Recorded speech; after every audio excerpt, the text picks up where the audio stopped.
Are You Really Going to Eat That? Podcast episode 129. Hey there, I'm your host Wendy Hill and I'm a naturopathic nutritional therapist and expert in female hormone health. I specialise in helping women gain confidence and understand their bodies, allowing them to shine. I'm a huge foodie and this podcast allows me to bring you an eclectic mixture of guests where food and health is our uniting passion. So today I am joined by the lovely Kelsey Taylor, who I am really pleased to say has become a friend. We met quite recently, but definitely had a real connection. And I'm delighted to have her here on the podcast today. So welcome, Kelsey. Tell everybody a little bit about you and what you do. Thank you, Wendy. I'm Kelsey. I am a yoga teacher. I have taught yoga for 8 years. Initially started with teaching Hatha and Vinyasa, and over the last 8 years, I've taken quite a deep interest in how yoga supports women's health. So initially starting off with pregnancy yoga, postnatal, and over the last couple of years, I've focused on fertility, which took me to the hormonal side of a woman's menstrual cycle. I then followed that up with some training for menopause yoga, and more recently I'm focusing on menstrual health for everyone. So I kind of cover women's health from menarche, that first period, up until menopause. So quite a broad selection of years. Definitely, but the hormonal years, which is a big period, isn't it? Definitely. Yes, yeah, most definitely. And you also teach now to other yoga teachers, don't you, about sort of, kind of how to balance the cycle with yoga and... Yes, yeah. So just before Christmas, I launched Flow yoga to honour a woman's life menstrual cycle.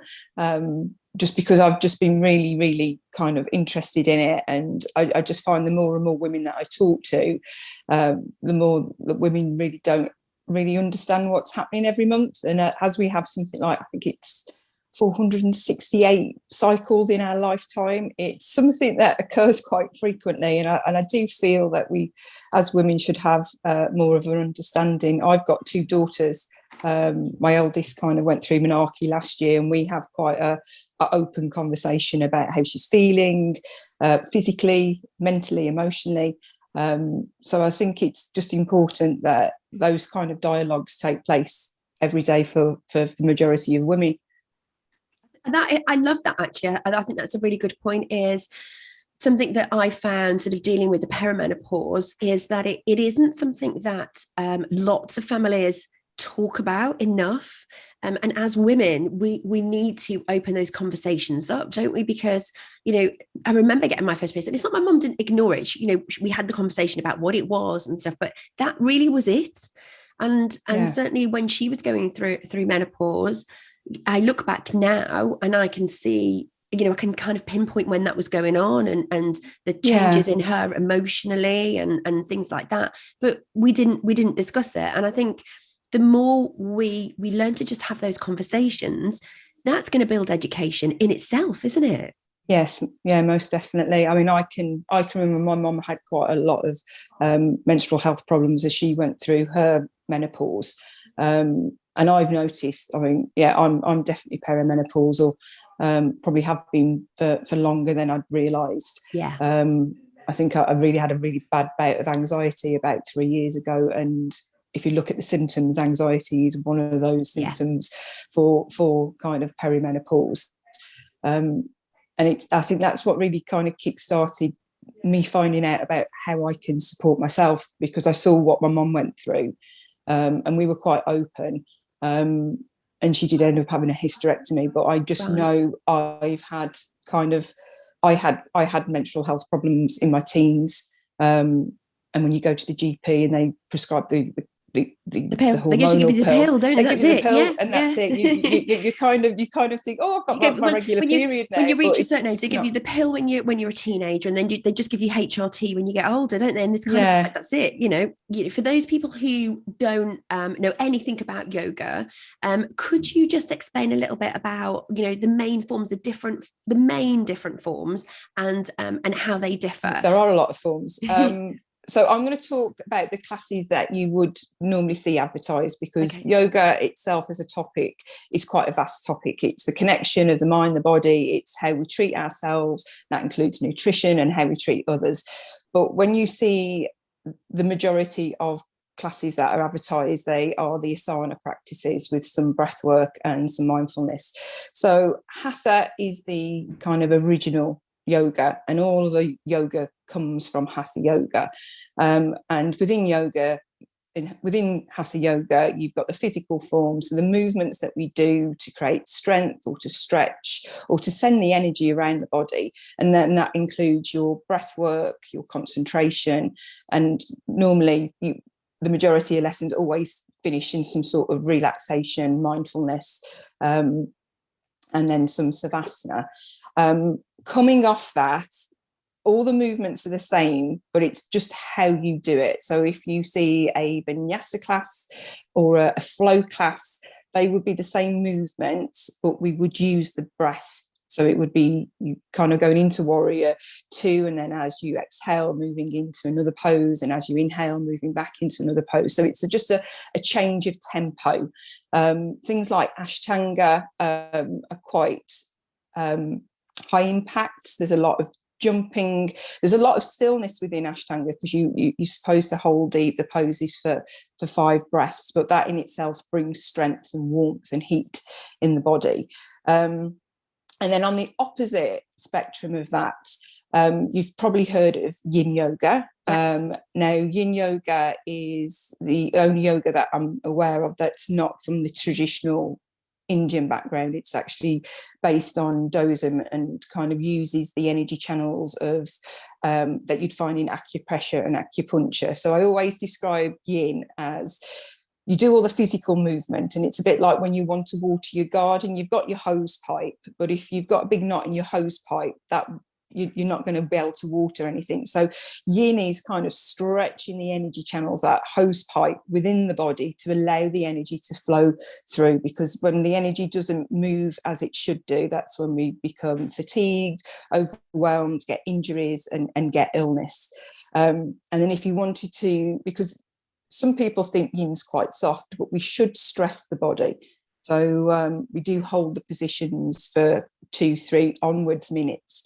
And then the one that you would really drop down, and it is more for kind of healing the body, is restorative yoga, where we use a lot of props. So you kind of use bolsters and blankets to support the body. So there's not any contraction, or there's not any kind of, the body hasn't got to hold itself in a position, it's supported, and therefore the body can rest, the energy channels are open, and then we can heal the body that way. So there's quite a few different types of yoga. Those are kind of the main ones that I've taught, and I've kind of gone out and practiced. But there's some that, like a Kundalini, would focus a little bit more on the energies in the body.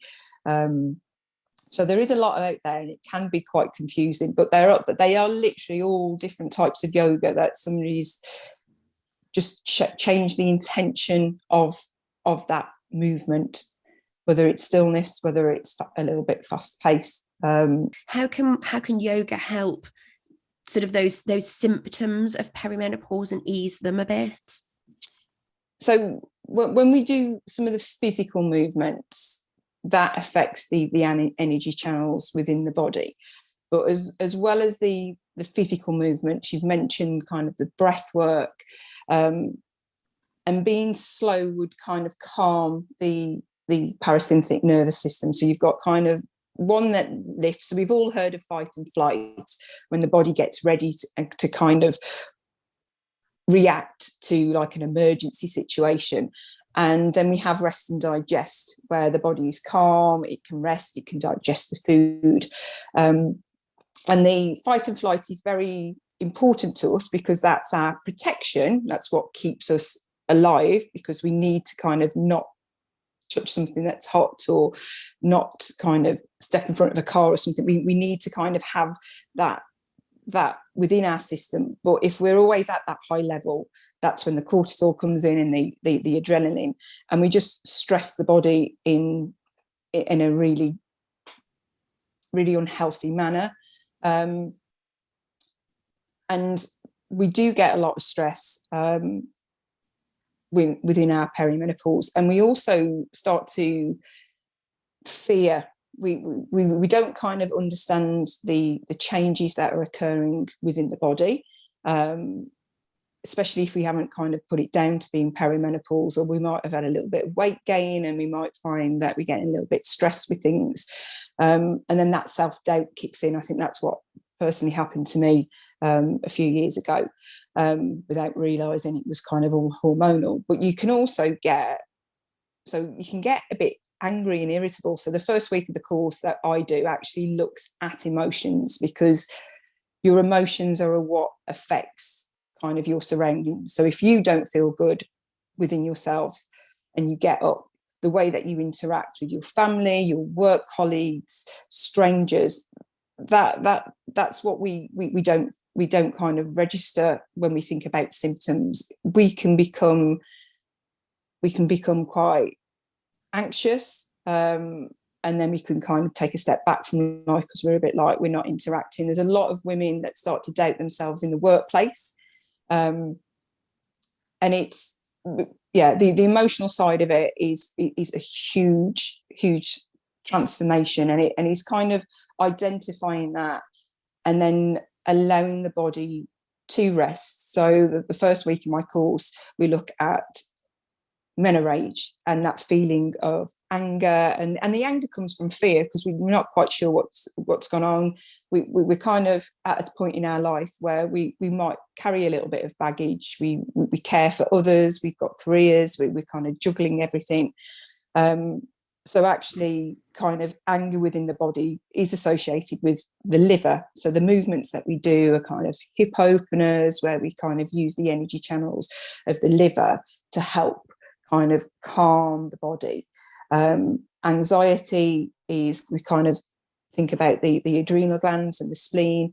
So then we start to use movements that stimulate those energy channels, and they're slow movements. And then kind of when we need a little bit of energy, because when we're talking about moods, we might be feeling quite low. And when we feel quite low, we haven't got that motivation. We don't want to do things, but that's when we need to do kind of a slow vinyasa to actually get the heart rate pumping. And it's not just the movements, we can use breath. So if we're having kind of heat in the body, there's certain breaths that we can do to cool the body. If we've not got energy, we can kind of use breaths that stimulate. So it's kind of just putting the body into shapes. Some people might not think, maybe associate movements, but we can kind of be still. So within like a menopause class, we wouldn't just do a whole class that is a vinyasa class. We might start with a little bit of hatha, move into some vinyasa, and then end up in a restorative pose, because we've kind of gone up and we've stimulated the nervous system, and we've got the heart pumping, and we strengthen the bones, but then we take it back down because we want to be able to rest. Are you an early or late? Early riser or I'm an early bird. Early bird. Up at 6 to do a little bit of mindfulness and meditation. So good. That's what I thought you'd say. Heels or trainers?